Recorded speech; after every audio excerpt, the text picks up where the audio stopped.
तर काय होतं कधी-कधी आपण चांगल्याकडून जास्त अपेक्षा ठेवली ना, तर पुढं जाऊन हे असं काहीतरी बिघडत असतं. आता झाले काय ते बघूया.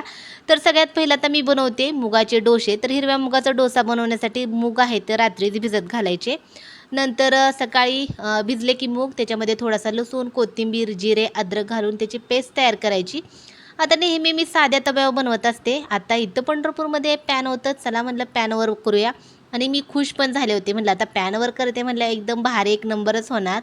म्हणून मी काय केलं डोसा पसरून घेतला. त्याच्यावर कांदा, टोमॅटो, गाजर आणि थोडासा पावभाजी मसाला, तूप लावलं आणि नीट व्यवस्थित कांदा, टोमॅटो लावला की पसरवून घेतलं आणि डोसा पलटी करते तर काय डोसा काय पलटी होणार. त्यामुळं मला इतका राग आला होता ना, अगदी मी 3-4 मिनटं तर हा डोसा पॅनमधून चिटकलेला काढतच होते. कसाबसा निघाला आणि निघाला थोडासा तुटला. तरी असं काहीतरी झालं. पॅनकडून खूप अपेक्षा होती, पण अजिबात काय डोसा तयार झाला नाही